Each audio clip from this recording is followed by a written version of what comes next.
Dartmoor prison, isolated from the outside world by walls of granite.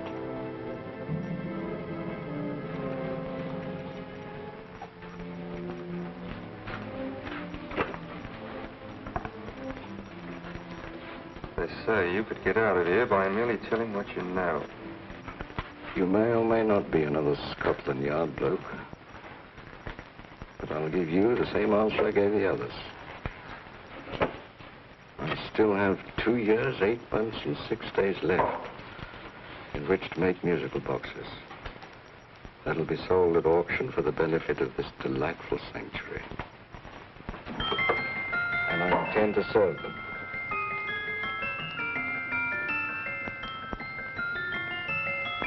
Move along. And now we come to the next object on our list, or I should say objects, because there are 3 of them. Now, ladies and gentlemen, these can be bought together or separately. Now, these beautiful little musical boxes only arrived this morning, and I didn't intend to put them on the auction block until later, but I'm going to sell them now. So, good friends, as our old pal Mark Anthony used to say, lend me your ears. And what do you hear? Right. The beautiful tinkle-tinkle of a musical box. What a lovely trinket. What a beautiful gift. Created and made by loving hands. A thing of beauty and utility. Now, who's going to start with £5? It's a bargain at £5. Do I see any hands? If there's a connoisseur in the house, we'll go £3 for it. £2. £1. 10 shillings. Thank you, sir. Ladies and gentlemen, 10 shillings is offered for a musical box you couldn't buy anywhere in London for less than £5. It'd be stealing to let it go for 10 shillings. Like taking milk from a baby. All right, we're selling for 10 shillings. 10 shillings, 10 shillings is offered, 10 shillings is offered, 10 shillings is offered. And anybody give me £1? Bring me £1? I want someone going to give me £1. £1 is offered, £1 is offered, ladies and gentlemen, £1 is offered. It's against you, sir. Will you go to £2? We got a £2, sir. £2. £2 is offered. £2 is offered. Going once, twice, third and the last call. Sold to the gentleman for £2. Sorry, my dear. Now, ladies and gentlemen, comes the opportunity to purchase an exact duplicate of the beautiful little musical box just bought by this gentleman for the ridiculous low price of £2. Now, it's exactly the same. Exactly the same. Made with the same hands. You hear that? Isn't that lovely? That tinkle, tinkle, tinkle, tinkle. Sounds like Bow Bells to me, you know, with little angels pulling on the ropes, eh? Who'll give me £2 for it? Who's starting with £2? Will anybody start with £2? Oh, come, ladies and gentlemen. You know, from your enthusiasm, we might all be in Scotland instead of London. Please buy it for me, Daddy. £2, certainly not. We all might be in Scotland. Besides, I don't like his manner. £1, 10 shillings. £1. £1 is ours. £1 is offered. £1 is offered, going £1. Any advance? Going once, going twice, the third and the last call. Sold to the lady for £1. Smart bidding, my dear. Thank you. We come to the third and last of these beautiful little musical boxes. Exactly the same. Tinkle, tinkle. Isn't that lovely? Ladies and gentlemen, I don't bring you here to gull you and swindle you. This is the exact replica of those 2 I just sold before.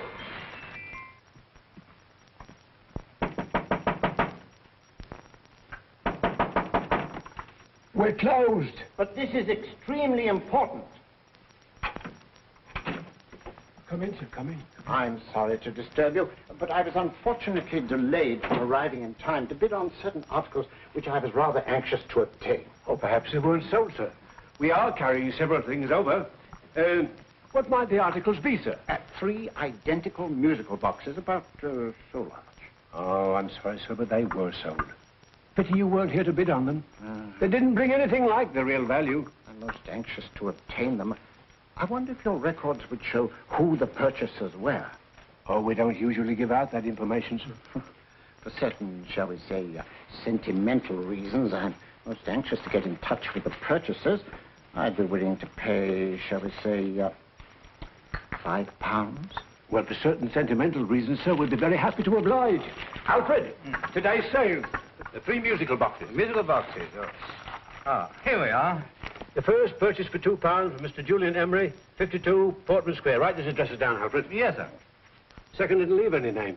Well, how unfortunate. I think she's a dealer. You see, they don't like us to know where the things are going. On account of the profits. You say the second purchaser was a woman. Can you give me a description of her? Oh, she was a young woman. Fairly tall, slender. Had a light complexion and dark hair, and she was wearing A grey suit, don't you remember? That's right. She probably runs a gift shop. She paid £1. You say she comes here fairly frequently? No, I didn't say so. But she does, sir. Like as not, she'll come in on Thursday. We have sales on Mondays and Thursdays. Oh.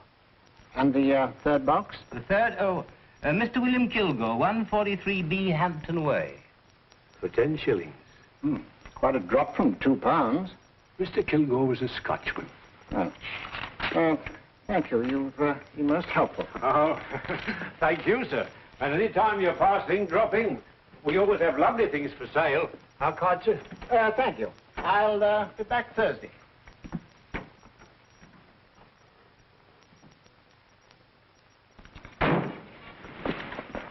The message reached us too late. Musical boxes are being sold. Well, let's get out of here.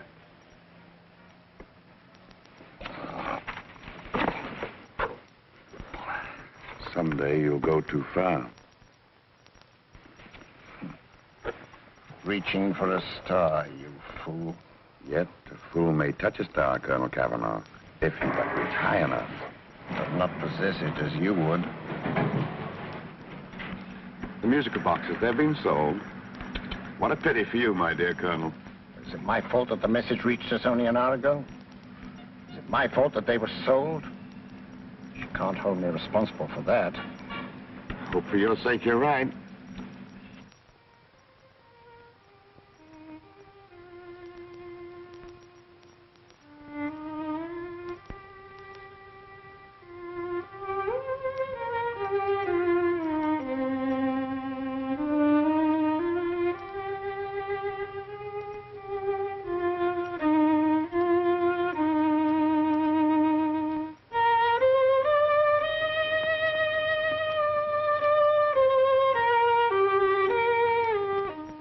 Upon you tonight at 7:45, a gentleman who desires to consult you upon a matter of the very deepest moment.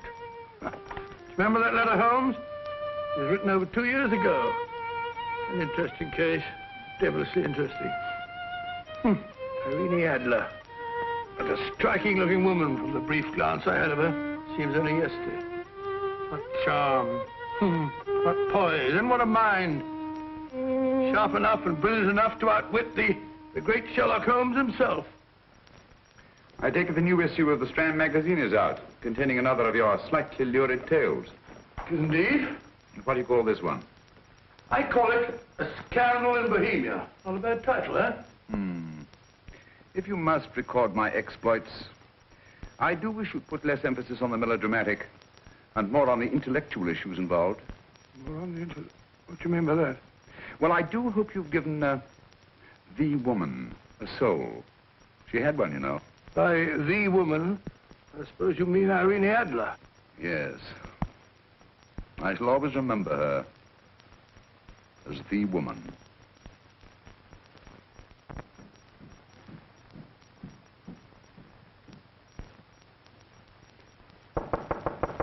Come in. I think. That's the old boy. How are you? How are you, old boy? I haven't seen you for years. I want you to meet my old friend Sherlock Holmes. Holmes, this is Stinky. In other words, Julian Emery. How do you do, Mr. Emery? Watson has often spoken of you. Oh, has he? Yes, we were at school together. It's more years ago than I care to remember, but you didn't come in here just to remind me of that. No, I just happened to be in the neighborhood and saw your lights burning, so I took the liberty of looking you up. Still writing your mystery stuff? Yes, there's a new one out this week. Good, I never miss them. Oh, good, thanks. I say that bandage makes you look very interesting. Still poking your nose into other people's business as usual? Who hit you? I haven't the foggiest notion.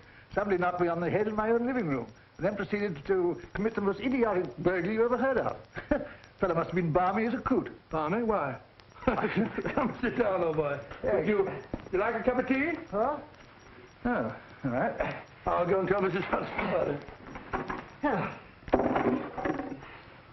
Why do you say the robbery was idiotic, Mr. Emery? Oh, simply from the fact that with about £5,000 worth of musical boxes in my living room, the thief, who I caught in the act, made off with one that isn't even worth £5. I gather you're a collector of musical boxes. Yes, I am indeed. Some of them very beautiful, but not the one that was stolen.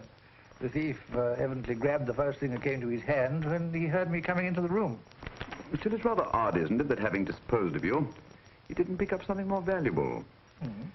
Was there anything unusual about the stolen box? No, nothing at all. No, I picked it up in the south of France, several years ago. You say you have many valuable music boxes, and yet the thief made off with one that isn't worth £5. Sounds like rather an intriguing little problem. Yes, well, I take it that he was just an ordinary petty thief and didn't know the value. That is a possible explanation, and yet I venture to say that the average petty thief has a more extensive knowledge of the value of objets d'art than the average collector. Well, anyway, that's gotten the odds theory. They didn't get very excited about it. That's consistent anyway. I wonder if I might see your collection, Mr. Emery. Oh, of course you could, yes. Nothing a collector likes more than showing off his trophies. When will it suit you? No time like the present. Good. My place is just round in Portman Square. Shall we? Yes, right. Hello? Where are you going? Stinky hasn't had his tea yet. Oh, I'm sorry. We're going round to my place, where I'm going to give you something better than tea. Now, this one was made for Louis XV, and is one of the very few still in existence from that period. And a particularly fine specimen at that. Charming, isn't it? Quite. They all sound to me like a lot of mice running about on a tin roof. I'm afraid you have no ear for music, Watson. Give me a good old band playing a rousing march. You have all your silly little tweets.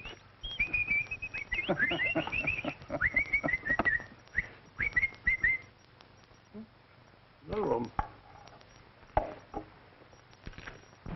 This is me.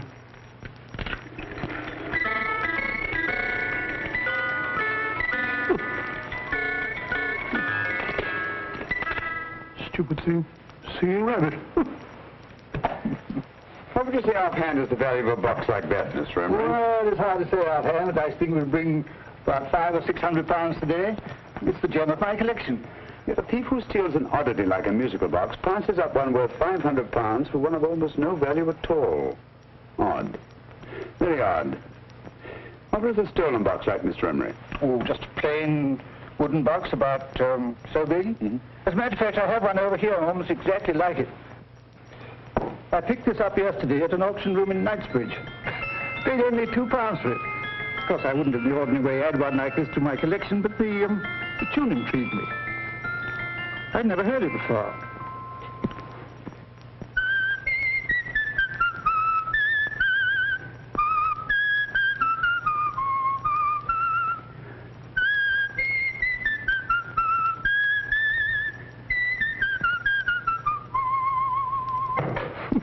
You have a remarkable ear for music, Holmes. Rather an unusual melody. Sit down, Gus. Thanks. You say you bought that box at an auction sale yesterday? Yes, the Gaylord auction rooms in Knightsbridge. Run by old, what's his name? Crabtree. That's the man. At what time was the robbery committed? Oh, about 3 o'clock this morning. You know, Mr. Emery, that box and the robbery might well be cause and effect, especially since you say that the stolen box outwardly resembles this one a great deal. And Scotland Yard were not particularly interested, eh? Oh, yes, but I wouldn't blame them for that, especially as I told them I was quite unable to describe the thief, except, of course, for the fact that it was definitely a man. All you remember is that you came in here and someone struck you on the head. Yes, and the next thing I knew, my man was trying to revive me. It might be wise for you to put that box away somewhere and lock it up. Oh, I don't think that's necessary. Besides, everything's insured. Well, at least if any further attempts at robbery are made, I'd suggest that you call the police, rather than running into any personal danger. Oh, come, Holmes, aren't you being a bit of an alarmist? Possibly. Oh, Mr. Gray, old Stinky. Seems to me you are making rather a mountain out of a molehill. Molehill is the word, old boy, and it's time you were in bed. Thanks so much for letting us see your place. How's this? Been glad meeting you. Holmes, I can't understand why you were so mysterious. Seems to me that petty thief explanation was the only sensible one. Really? I can't see how you can believe it was anything else. I didn't say I believed it to be anything else. The petty thief theory is the obvious one, I grant you. However, it's often a mistake to accept something as true merely because it's obvious. The truth is only arrived at by the painstaking process of eliminating the untrue. We are not able to do that in this case without further data. Rubbish, you're pulling my leg. You're trying to turn a cut-and halfpenny robbery into an international plot. No, I'm not.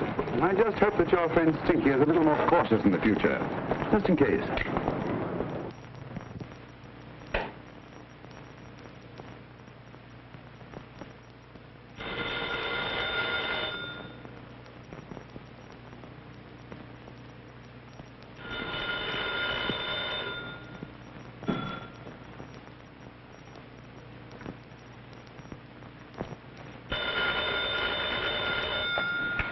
Yeah? Yeah? Julian Emery here. Who? Of course I remember you, Mrs. Courtney. Yes, you're the one bright spot at that appallingly dull affair of Lady Sansa's. Huh? Of course it isn't too late to come around. Yes, I shall be delighted to give you a drink. I tell you what, come straight up and I'll leave the door unlatched. Right, well, 15 minutes? Good. I shall be counting each moment. No, I mean that, really. Right, goodbye.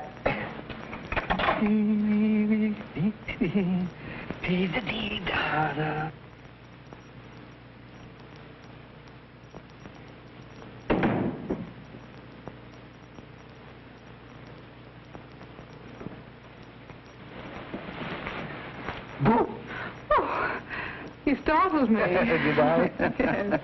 Must be the pixie in me. I know I shouldn't have called you so late, but I was at a party just around the corner, and I remembered your invitation to see your collection of musical boxes. My dear Mrs. Courtney, the pleasure is all the greater for being so unexpected. My friends call me Hilda. Thanks. Mine called me Stinky. Stinky, how quaint.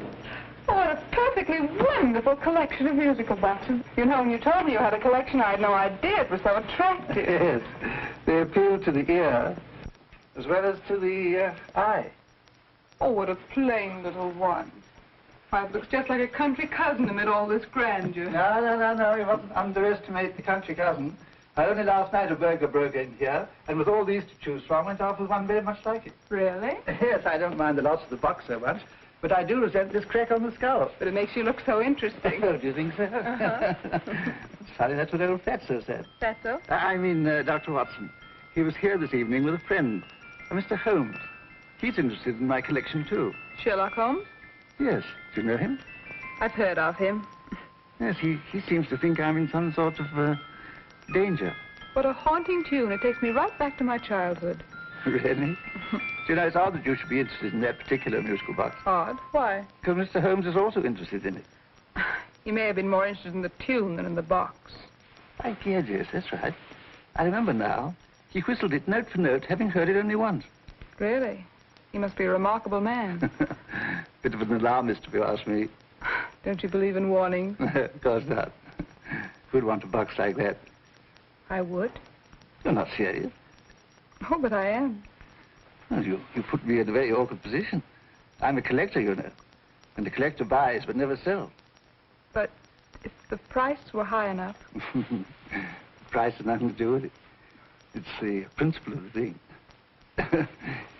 Yes, well, we haven't had our drink. No, thanks. I must be getting along. Must you really?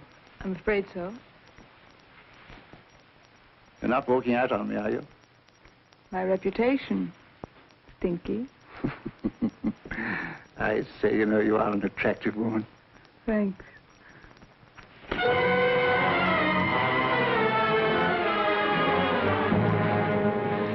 You fool. I told you to wait outside. What did you have to kill him for? All I had to do was walk out with this. He held you in his arms. Don't touch him. Don't touch anything. Now get out. I'm sorry. You're sorry. What about me? This is murder. What about Scotland Yard? What about Sherlock Holmes? Now get out!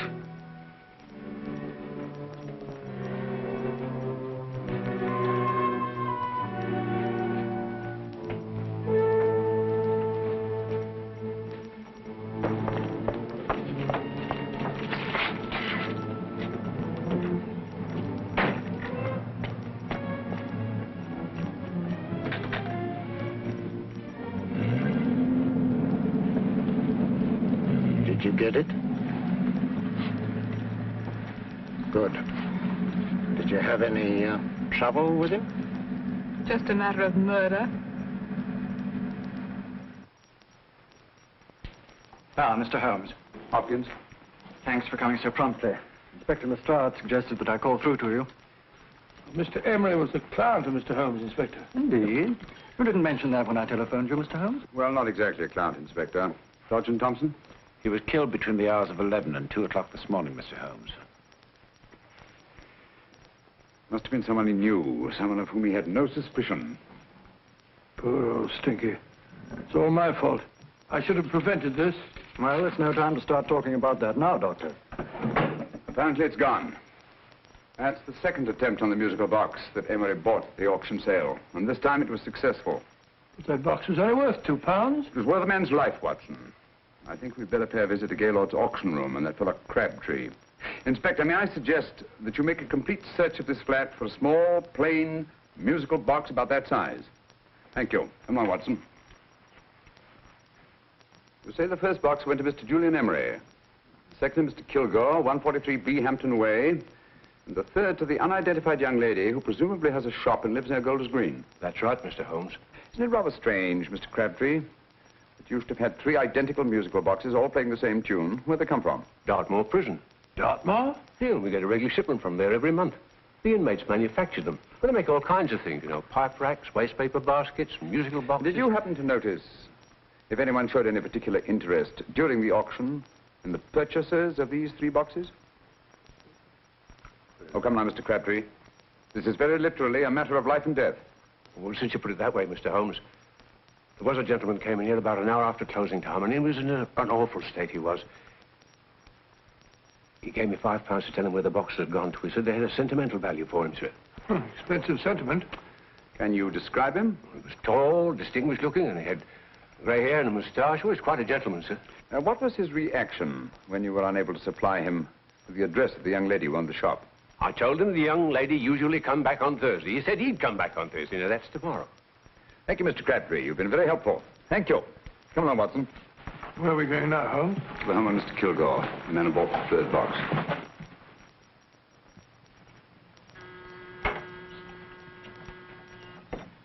But hang it all, Holmes, how do you know those other 2 musical boxes are of any importance? I don't, but I certainly have no intention of waiting until the owners are murdered to find out. No one at home. I hope that's the explanation. I'll have a look through this window.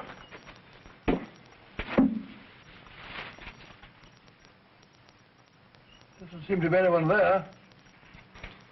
The whole place seems deserted as far as I can see. Yes. Mr. and Mrs. Kilgore at home? No. When do you expect them? Oh, in an hour or so. There's no use your hanging about. They don't buy nothing from peddlers. Peddlers? My good woman, this is Mr. Sherlock Holmes. Sherlock Holmes? Oh, go on. Do you mind if we come in and wait? My business is rather urgent. Well, I've got to go out and do my shopping. And I don't know if Mrs. Kilgore like any strangers nosing about. Quite all right, I assure you. Well, I've got to be off. You're too white in the parlor. And no smoking either. Mrs. Kilgore says it smells up the house. Funny old girl, Holmes.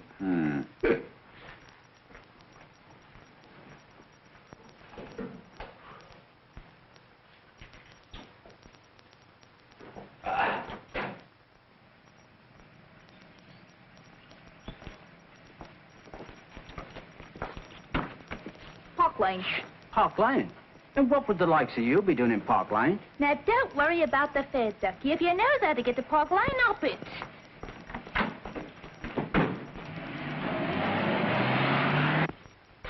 You know, Holmes, I've been thinking. There must have been something hidden in that box of old stinkers. Stolen jewelry, possibly. What's up, Holmes? Listen. What's this, the steam in the water pipes?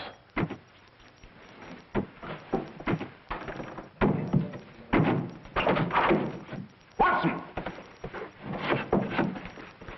Great Scott! Come on, Holmes. Get on the chair here. It's all right, my dear. There.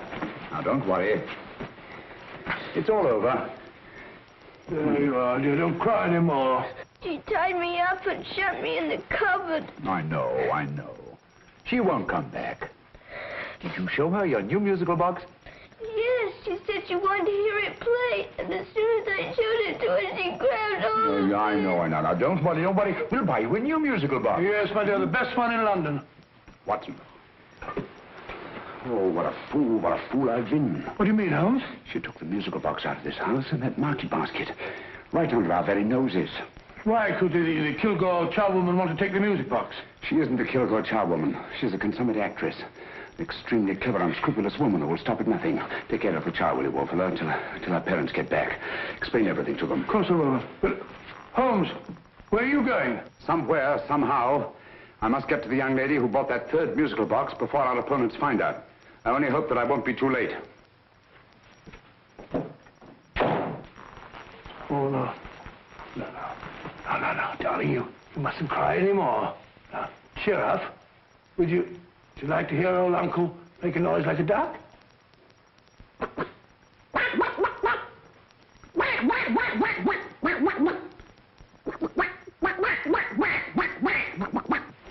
Oh, sorry.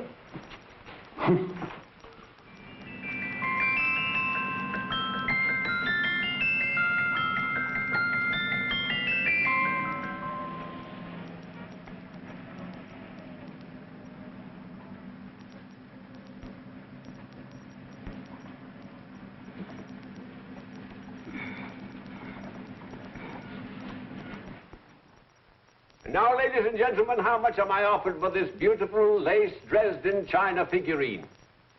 A lady of the French court. Now, this is the genuine article. What a beautiful ornament for your mantelpiece. Or you could use it as a centerpiece on the dining room table. Now, will somebody start me for £10? Will somebody start me for £10? £8? £7? All right, £5 is offered, £5 is offered, £5 is offered, £5.10, £5.15, £5.15. £6 is offered, £6, going once, going twice. The third and the last call, have you all done? Sold to the lady from Twickenham for £6. Next, we have a real museum piece, ladies and gentlemen. A fine 19th century doll.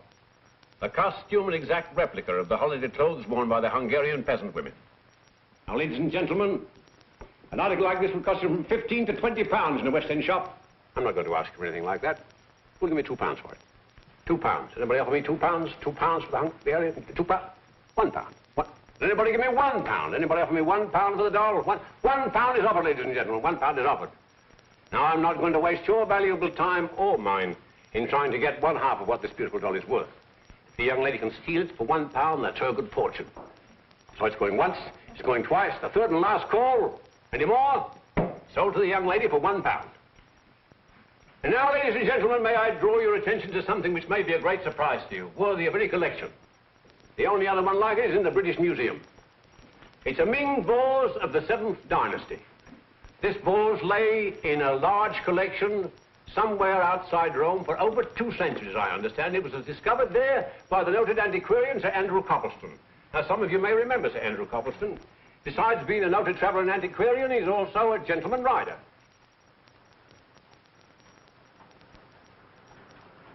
The girl with the parcel in her hands, that's her. Are you sure that's the girl? Well, she fits perfectly the auctioneer's description. Follow her, Hamid.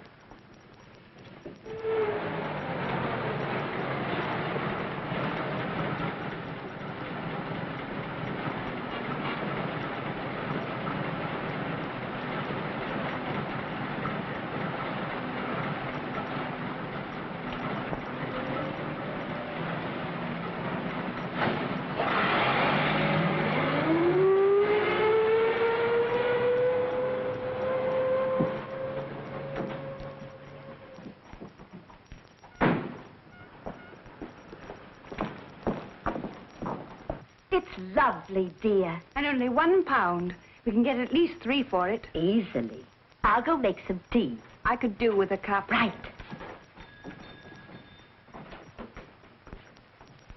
Good afternoon. Good afternoon. I'm looking for a birthday gift for a 7-year-old girl. What would you suggest? We have some lovely dolls. Now, this Hungarian... I think she has enough dolls already. Books are always welcome. Well, I'm looking for something a little different. Well, that's rather cute. What is it? Well, that's a musical box. Children always love them. And this is an exceptionally nice one. It plays many tunes.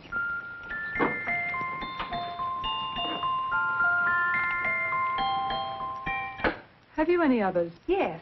If you'll just step this way. I have only 2 left.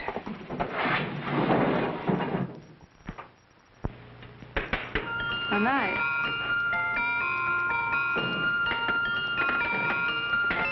Are you sure this is all you have? I'm sorry. They're rather hard to find, you know. That's our entire allotment.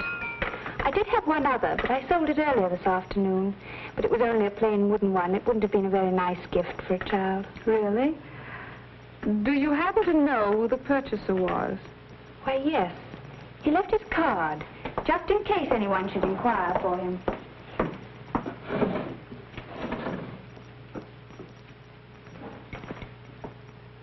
How interesting. I'm sorry, but I'm afraid I'll have to look a bit further. Thank you anyway. Good afternoon. Thank you.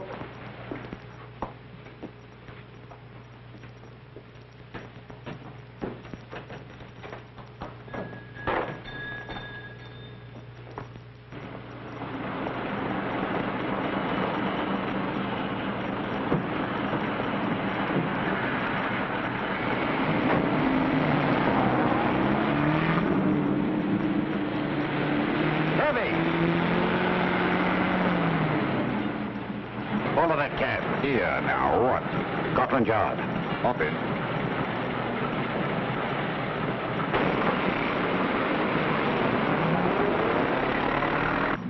Sherlock Holmes. I might have known. We thought we were the hunters, instead of which we're the hunted. We've been fools. We played right into his hands. Of course. He's had us followed. Don't look. The man in front of the toy shop. Hamid. Turn sharp right at the next corner and again at the next.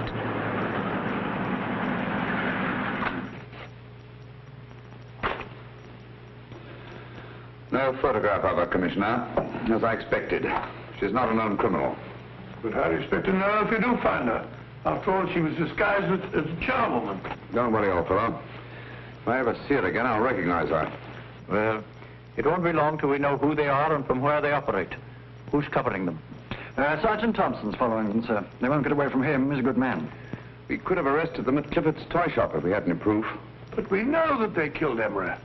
Proof, my dear fellow. We must have proof. We've x-rayed it, sir. There's nothing whatever concealed in the box. We'll have a look at the plates.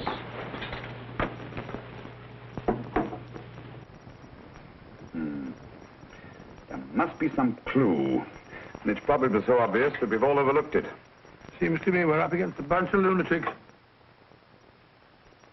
Not lunatics, my dear fellow. Extremely astute, cold-blooded murderers. What can these little musical boxes have in them that's so important? Don't forget, they were made in Dartmoor prison. You can smuggle stuff into prison, but not out. You want us to break the box apart, sir, to see if there's anything the X-ray hasn't caught? No, not yet. Do you mind if I take it? Certainly. Thanks.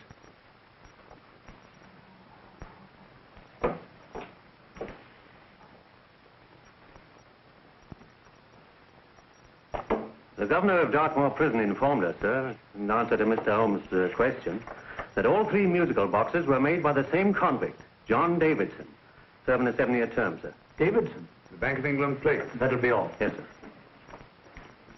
Now we're getting somewhere. Wait a minute. How did you know about the plates, Mr. Holmes? I'm a student of crime, Inspector. I make it my business to know about such things. And when the name of Davidson was mentioned... Well, who is this fellow Davidson? As long as Mr. Holmes seems to know all about it already, I suppose there's no harm in telling you. 2 years ago in London, there occurred a robbery of such tremendous importance, although the stolen articles themselves have no intrinsic value whatsoever, that the Home Secretary was instrumental in seeing that not a word of it appeared in any newspaper. But you never told me anything about this, Holmes. You were away at the time. Articles of no intrinsic value and yet of such importance? I don't understand. Davidson was apprehended within 15 minutes of committing the theft. But by that time, He'd hidden the articles in question, and they've yet to be found. Before going further, Dr. Watson, I must inform you that this matter is not to be mentioned outside of this room. Of course not. Do I look like a man who'd gossip? Let's not go into that now, old fellow, shall we? Davidson had been employed for years in a position of extreme trust by the engravings department of the Bank of England. The articles he stole were nothing less than the complete duplicate set of plates for printing £5 notes. What? The Bank of England's own plates? Precisely. And with those plates, a gang of crooks could flood England with £5 notes, not forged in the usual sense of the word, but notes undetectable from genuine Bank of England notes in any way whatsoever. Good heavens. Any whisper at all might have resulted in enormous damage in shaking public confidence in the Treasury. We tried everything after we arrested Davidson. Offered him a shorter sentence if he'd tell us where he'd hidden the plates. Why, we even put in Scotland Yard men with him as cellmates, but no result. Obviously, Davidson is a man of strong character and infinite patience. Yet suddenly he feels impelled to smuggle out the secret of the hiding place of the plates to his confederates. Why? I don't understand, Mr. Holmes. Well, for example, has the Bank of England made any plans to radically change the design of the £5 note so that in, say, 7 years from now, notes made from the stolen plates would be worthless? Confidentially, Mr. Holmes, such a move was discussed. But replacing all the £5 notes in circulation would be such a Herculean task that nothing's been done about it as yet. I see. Of course, there is another possible explanation. Davidson didn't have much time to find a hiding place before he was captured. He may be afraid that the plates will be accidentally discovered before he's released. Hence his anxiety to communicate their whereabouts to his confederates as soon as possible. I believe you've hit it, Mr. Holmes. I'm sure that the message is contained in this musical box. Or rather, in all 3 musical boxes, since possession of all 3 seems to be essential. Our opponents have 2/3 of the puzzle, we have 1/3. Well, what are you going to do, Holmes? Try to deduce the message from the 1/3 that we have.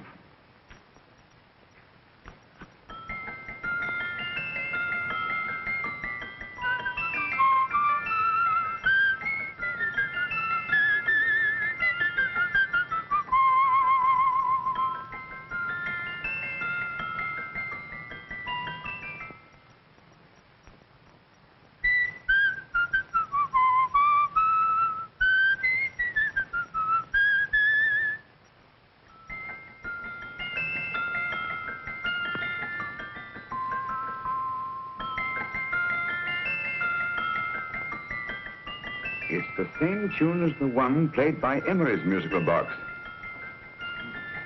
And yet it's different. Sounds the same to me. The tune. Somehow the tune is the key to the mystery. It must be the tune.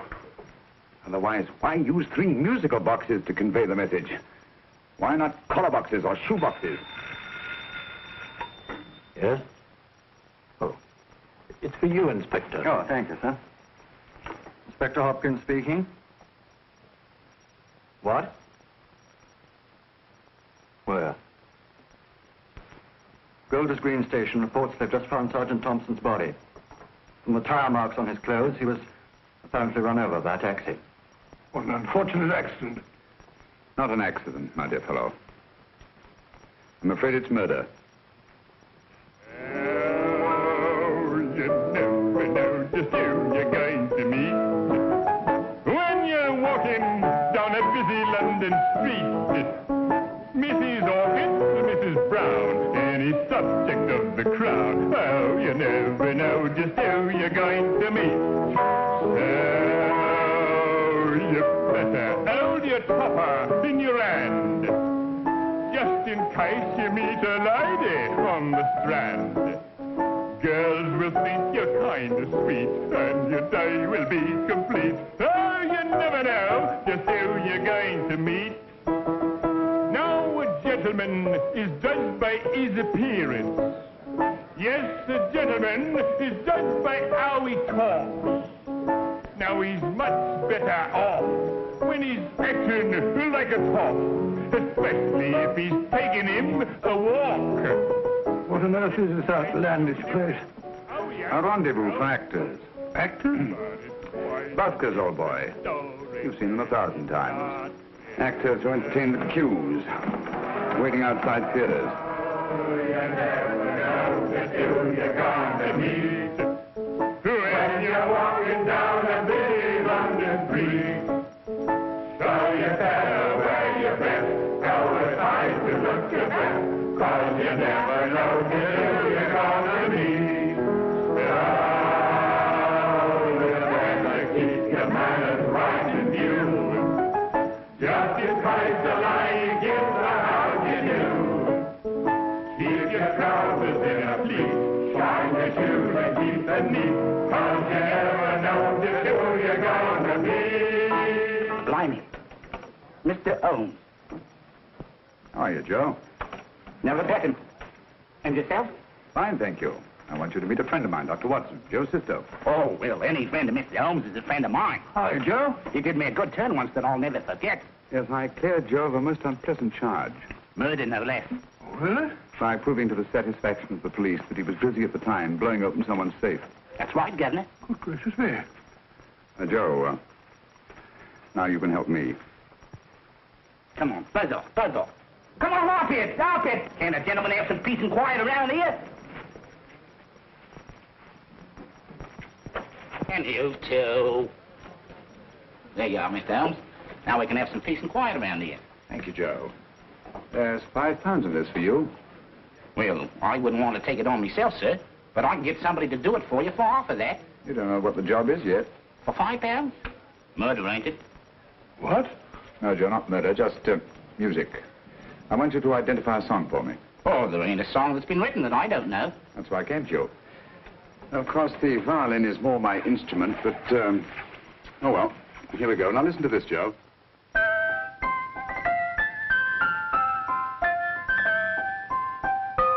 Wait a minute. You're playing that wrong. That should be E natural, not E flat. You know the song? Oh, yes. It's an old Australian song called, the Swagman. But you're playing it all wrong. That's what I hoped you'd say. Now listen again, Joe.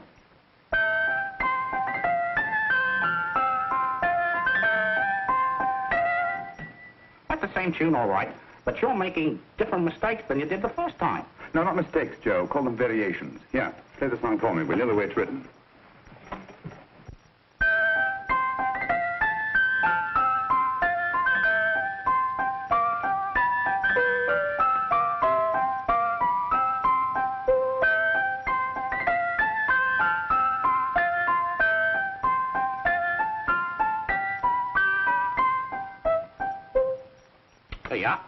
Thank you, Joe. What's it mean, Holmes? You onto something? Perhaps. I don't know yet. It's probably a code of some sort. Joe? Could you write the song down for me? The way it was originally written? Oh, sure, Mr. Holmes. But it'll take a few minutes. Mm-hmm. Here, Mabel. Pale ale. Come on, off to it. Along with it.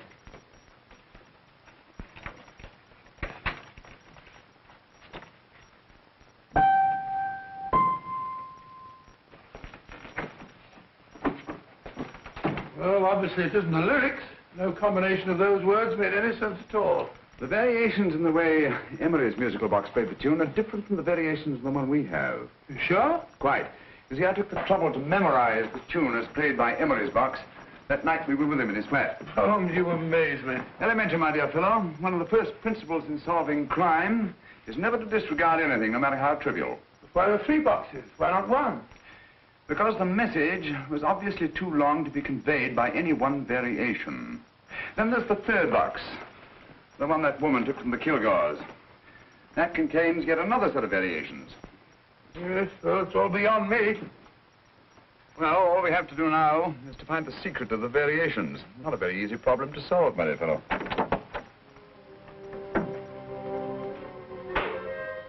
Hello. What's up? We've had company. I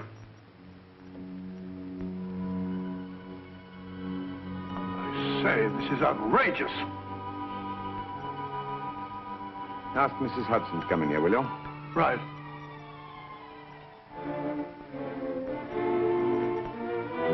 Mrs. Hudson?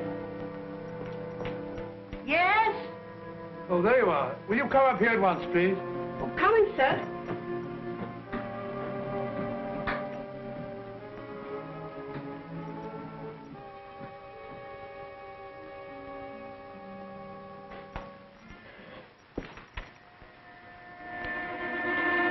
Mercy me, Mr. Holmes. What has happened? Who called while we were out, Mrs. Hudson? Just a young lady. The one who said you wanted her to wait for you. And a nice-looking old gentleman with Our her. friends again, Watson. Friends? What did the young lady look like? Oh, I couldn't see her face. She had a heavy black veil on. But she had such a nice way with her. Oh, I'm sorry, Mr. Holmes, if I've done anything wrong. But you did say I should always let clients come in and wait for you. Don't worry, Mrs. Hudson, don't worry. You had no way of knowing. It's quite all right, quite all right. Now, don't worry, Mrs. Hudson. Don't worry. Where on earth's the musical box? They didn't get it. Didn't get it? Where is it? It's in your hand. Huh? In that biscuit jar. Pick the biscuits off the top. Now put your hand inside, and you'll find the music box. Well done, Holmes. Well done. Amazing.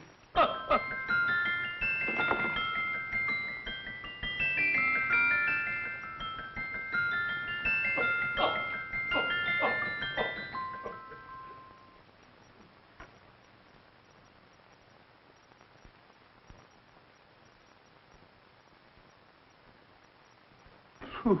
Nice fresh smell. Like a pub after closing time.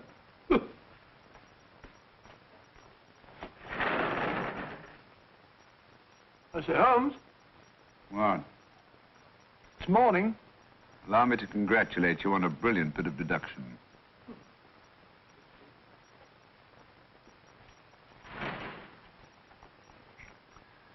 It's not a transposition, not a polygraph transposition, not a trigraph, nor any known form of decoding. How about the Morse code? Have you tried that? Yes, at about 3 o'clock this morning. I'm sorry, old man. I was only trying to help.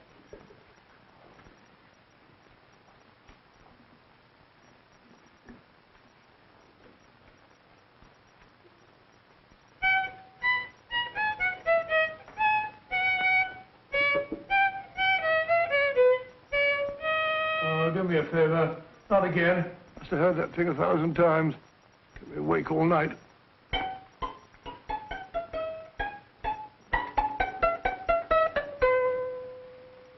Not a very distinguished composition, I grant you. You know perfectly well I don't know one tune from the other. When I was a kid, my people tried to have me taught the piano. I've always felt sorry for that old teacher of mine. The poor old girl finally reached the point of numbering the keys for me. 1, 2, 3, 4. Even then, I never progressed beyond... Numbering the keys, Watson.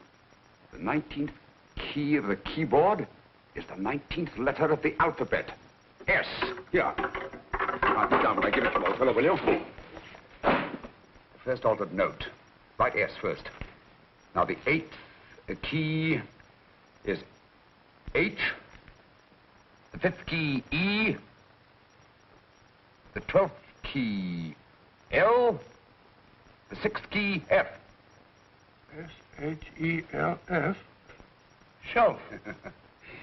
Your piano lessons were not in vain, old fellow. You've solved it. Thank you.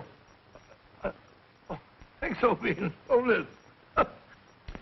We now have 2/3 of the message. Behind books, third shelf, secretary, Dr. S. Presumably, these are the first and second portions of the message. And this gang has the first and third parts of it. Precisely. Then it's a stalemate? Yes, Commissioner, but we can't leave it like that. There's no doubt in my mind that they'll try to secure our third of the message that's missing. Well, I assume you've taken every precaution to guard the Clifford music box. Oh, yes, it's carefully hidden at Baker Street with Dr. Watson on guard. However, I'm reasonably certain that, difficult as it may be, we can find the plates even without the missing part of the message. Behind books, third shelf, secretary, Dr. S. Well, outside of the fact that Davidson hid the Bank of England plate somewhere in London, Mr. Holmes, I don't see that we've progressed at all. Allow me to point out to you, sir, the key words, Dr. S. It looks as if the plates were hidden in the house of the doctor. Whether S stands for his first or last initial remains to be determined by a process of elimination. Well, there must be 10,000 doctors in London with S for a first or last initial. Precisely. And every one of them will have to be questioned in person. That's why I say this is a task for Scotland Yard. It's a task, all right. But Scotland Yard has searched worse haystacks and found a needle. Well, for the time being, I'll leave the matter in your hands, gentlemen. We'll call you if and when we get a lead on our mysterious Dr. S. In the meantime, I intend to follow up a little clue concerning a cigarette.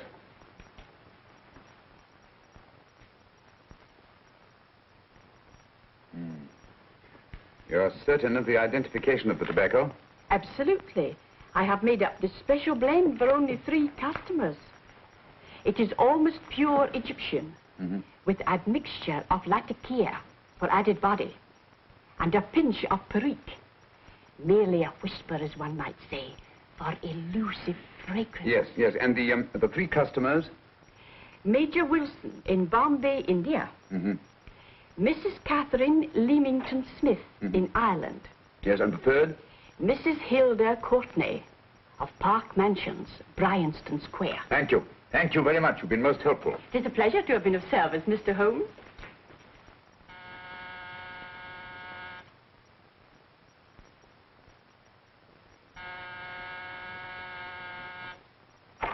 Yes? Mrs. Courtney? Yes. My name is Sherlock Holmes. Oh, do come in. Thank you. I've heard of you, of course, Mr. Holmes. I believe we have a mutual friend in Sir Edward Brookdale. He's spoken to me of you quite often. Indeed. And to what good fortune am I indebted for this visit? I think you know Mrs. Courtney. Well, I did get a summons for speeding last week. But outside of that, I don't think I'm of any interest to the police. Oh, come now, Mrs. Courtney. You seem to forget that you and I have met before. I'm sorry. I'm sure I would have remembered meeting the great Sherlock Holmes. Please sit down. Thank you. You say we met before. Yes. At the home of Mr. and Mrs. Kilgore, 143B Hampton Road. Kilgore? I don't think I know anyone of that name. Well, I didn't say you knew them. As a matter of fact, you called on them when they were out. I don't understand, Mr. Holmes. Really? And you were dressed rather differently. Indeed. Cigarette? Thank you.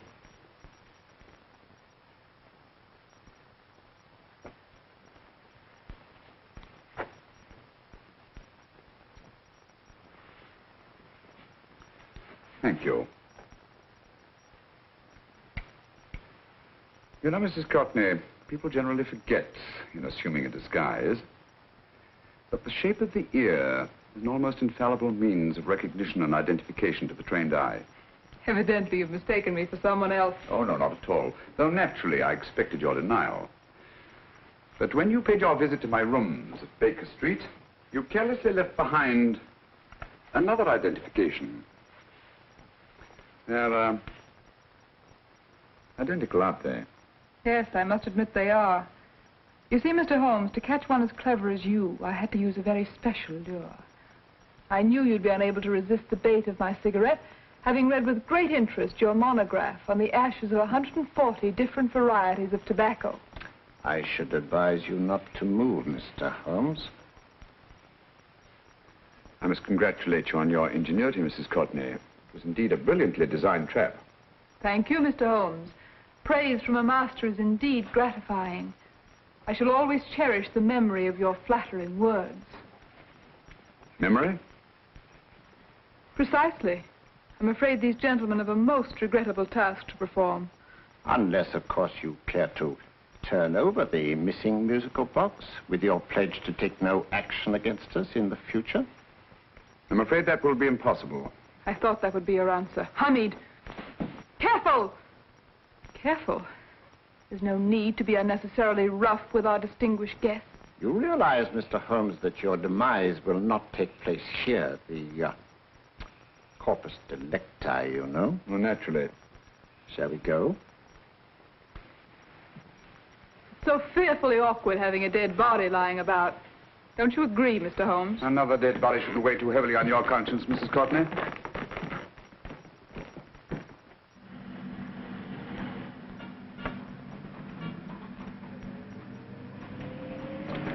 You mind if I have a cigarette?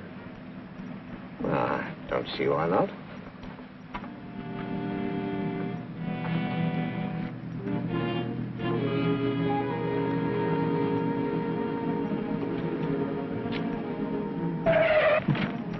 Be careful, Hamid. It's the brakes, they bind. Thank you, Colonel Kavanagh. It's very considerate of you.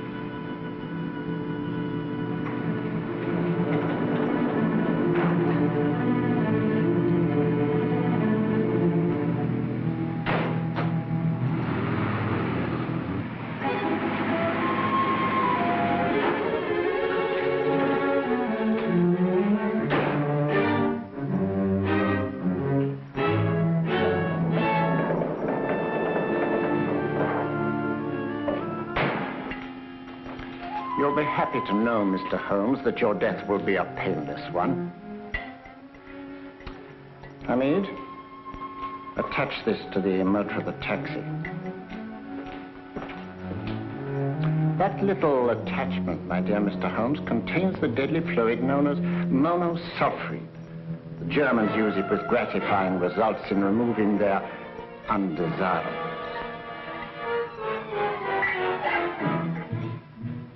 Start the motor.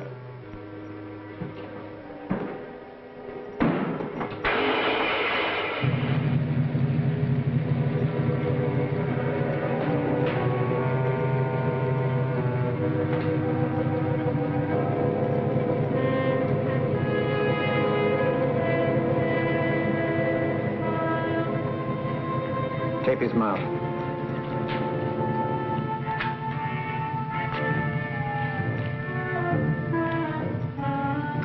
Now, up with him, Hamid.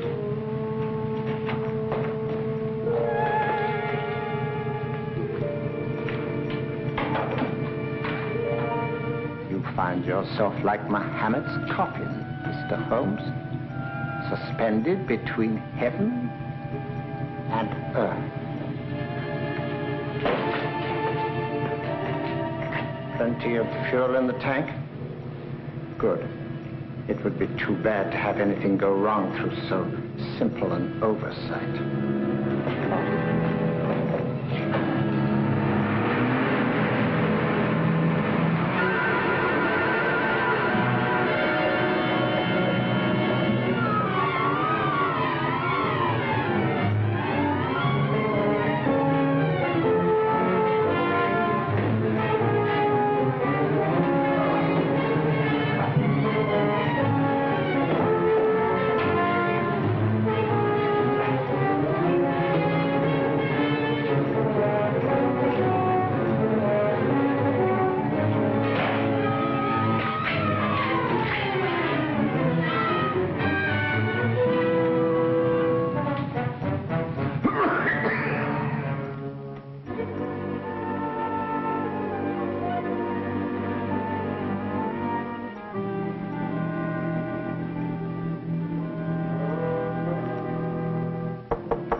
Good afternoon. Mr. Sherlock Holmes? No, I'm Dr. Watson. Oh, of course, Dr. Watson.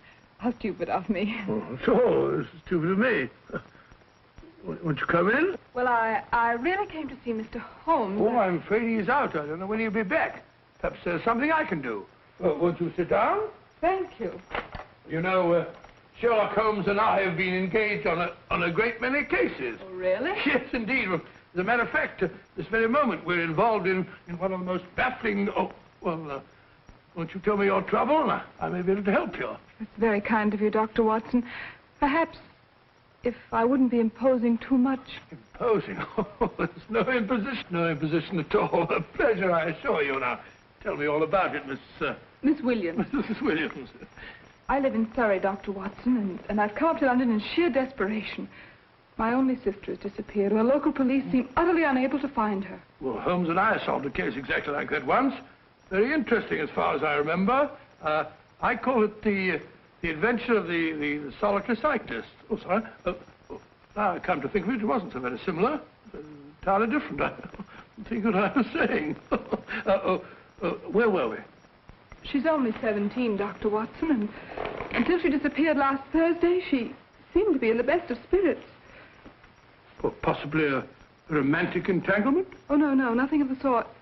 She left no note, didn't even pack a bag, no explanation.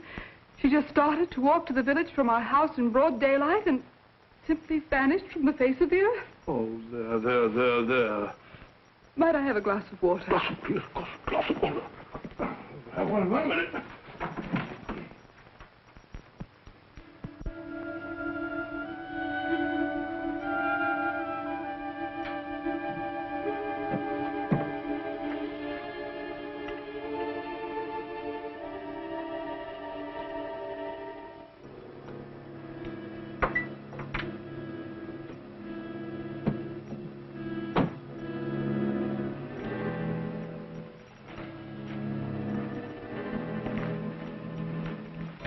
There you are, my dear. Thank you, Dr. Watson. No, you're not to cry anymore. You must pull yourself together. Oh, I feel much better already knowing that you're going to help me. Oh, Dr. Watson, look! Good heavens!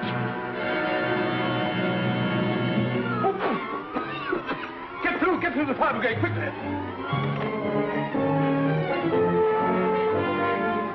Haven't you a fire extinguisher? By Jove, we have in the kitchen.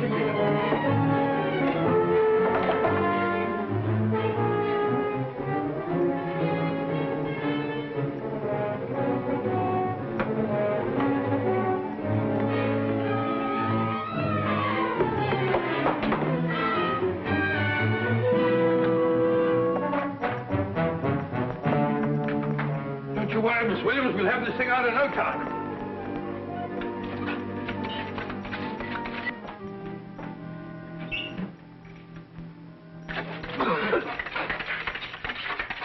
That's got it. It's there. Well, you see, there was no need for the fire brigade after all. I hope you weren't too frightened, Miss Williams. Oh, gone. That's the trouble with women. They always lose their heads in an emergency. Well...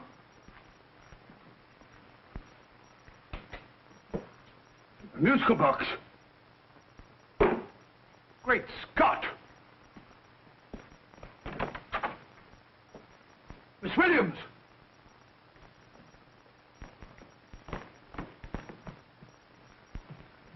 Well? Good.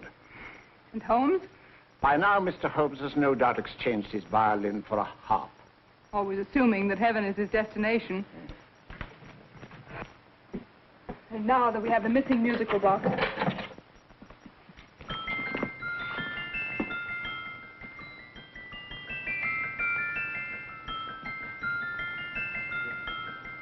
Nineteenth note. 19th letter. Yes. He hasn't been there, you say? Holmes, where on earth have you been? I've been trying to get you at the club, at Scotland Yard, all over London. You're looking for me in the wrong places. Holmes, terrible things happened. I've been duped. That woman, she made a complete fool of me. Well, what do you mean? Well, she came here, let off a smoke bomb. I thought the whole place was on fire, and my first thought was to save the musical box. No need to say any more. She has the box. Yes. Don't blame yourself too much, old fellow. She's an extremely clever antagonist. Smoke bomb, you said? Well, you can console yourself with the thought that your charming friend is at least a reader of yours. What do you mean? If I remember correctly, you wrote about my little experiment with smoke and the cry of fire in a story you entitled A Scandal in Bohemia, which has just appeared in the Strand magazine. All right, old boy. Don't rub it in. Well, it may cheer you up to know that you made a fool of me, too. That cigarette stub was planted here for one express purpose. We're going to bandaging around this place. Bandaging? What's the matter, Holmes? You hurt? Explanations will have to wait until later. At the moment, we're faced with a problem which I fear is insurmountable. Come over here, old boy, will you? Right.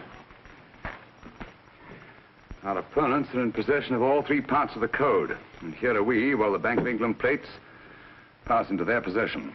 Cheer up, old fellow, cheer up. As Dr. Samuel Johnson once said, there's no problem the mind of man can set that the mind of man cannot solve. What's that, old fellow? I was just quoting Dr. Samuel Johnson. He said there is Thank you, Watson. Thank you. Leaving the front reception room, we come into the main hall, where Dr. Johnson was in the habit of passing through to have his meager meals in the dining room opposite, in company with his friend and biographer, James Boswell. We will now pass up the stairway, which remains in its natural wood finish, just as it was when the good doctor was here. The framed etching on the wall is believed to have been presented to Dr. Johnson by the distinguished painter, Sir Joshua Reynolds. I've been told here that that picture was given in by Mrs. Thrale, and it's definitely not a Reynolds. Is that important, my dear? Oh, I'm sorry. This way, ladies and gentlemen, please, this way. Move along, children, move along. The secretary's not on this floor. Patience, Hamid. I've a feeling My that... dear Colonel, with Sherlock Holmes out of the way, what could go wrong?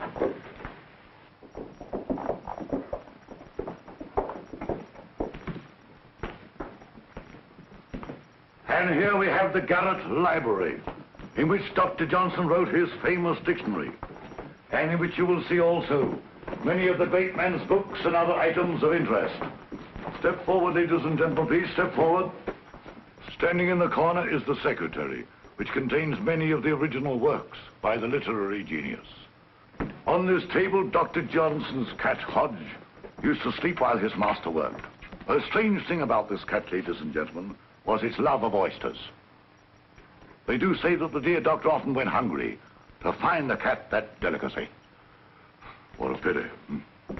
Now we will visit the grey room, which is immediately below us, in which you will see the very bed in which Dr. Johnson died.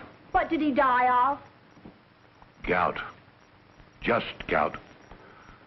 This way, ladies and gentlemen. Mind the steps, please.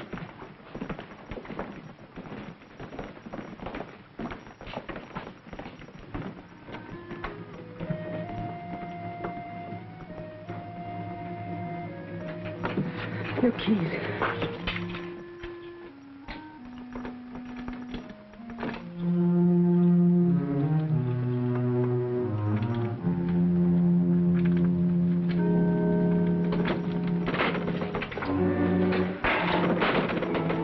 Third shelf up.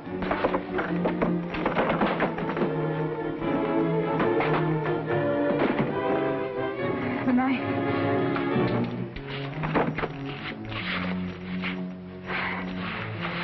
Gentlemen, the Bank of England plates.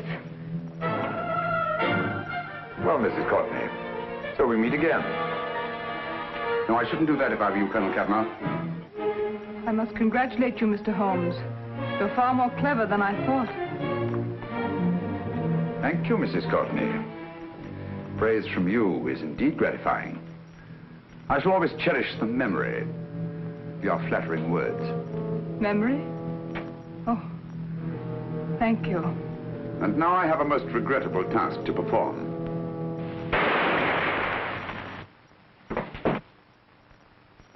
Holmes! Coming, Holmes! Holmes! You all right? Perfectly, thank you, old fellow, but I think this gentleman on the floor requires some medical attention. We must see that he looks his best, you know, when he's hanged. Take them in charge.